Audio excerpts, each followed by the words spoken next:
السلام علیکم ورحمۃ اللہ وبرکاتہ۔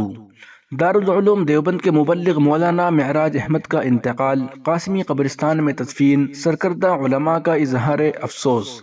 ناظرین و سامعین، اس اہم خبر کو آپ سن اور دیکھ رہے ہیں محسن اسلام یوٹیوب چینل پر۔ آپ سے درخواست ہے کہ تمام تازہ ترین اپڈیٹ حاصل کرنے کے لیے اس چینل کو سبسکرائب ضرور کر لیجیے گا۔ دیوبند سے صحافی سمیر چودھری صاحب کی رپورٹ۔ دارالعلوم دیوبند کے قدیم مبلغ اور دیوبندی خفین کے بانی مولانا معراج احمد کا عدالت کے باعث جمعے کی صبح میرٹھ میں انتقال ہو گیا ہے۔ انا للہ و انا الیہ راجعون۔ وہ تقریباً 90 سال کے تھے۔ ان کے انتقال کی خبر سے عزیز و اقارب اور متعلقین کے علاوہ علماء کرام اور ذمہ داران دارالعلوم دیوبند میں رنج و غم کی لہر دوڑ گئی۔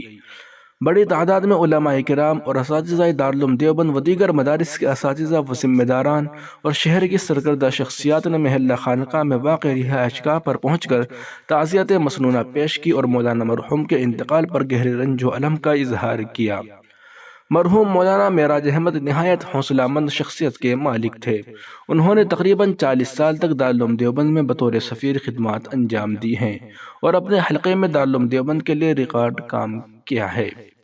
مولانا معراج احمد اصلاً ضلع بجنور کے قصبہ سیوہارا کے رہنے والے تھے، لیکن انہوں نے دیوبند اور میرٹھ کو ہی اپنا رہائش بنا لیا تھا۔ ان کی زندگی کا بڑا حصہ دارالعلوم دیوبند شہر اور میرٹھ میں گزرا ہے۔ پسماندگان میں بیٹے اور بیٹیوں کے علاوہ پوتے پوتیاں اور نواسے نواسیاں ہیں۔ ان کے بیٹے مولانا محمد ابراہیم نے بتایا کہ والد محترم گزشتہ کچھ ماہ سے سخت علیل تھے۔ متعدد جگہ علاج کرایا مگر افاقہ نہیں ہوا ہے، اور آج وہ ہم سب کو چھوڑ کر مالک حقیقی سے جا ملے۔ اللہ تعالیٰ ان کی مغفرت فرما کر درجات بلند فرمائے اور ہم سب پسماندگان کو صبر جمیل عطا فرمائے۔ مولانا معراج احمد کے قریبی عزیز مسعود خان رانا نے مولانا معراج کے انتقال پر نہایت رنج و الم کا اظہار کیا۔ مرحوم کی نماز جنازہ بعد نماز مغرب احاطہ مولسری دارالعلوم دیوبند میں مفتی اشتیاق دربھنگوی نے ادا کرائی۔ اس کے بعد قاسمی قبرستان میں تدفین عمل میں آئی۔ نماز جنازے میں کثیر تعداد میں علماء، طلباء اور سرکردہ شخصیات نے شرکت کی ہے۔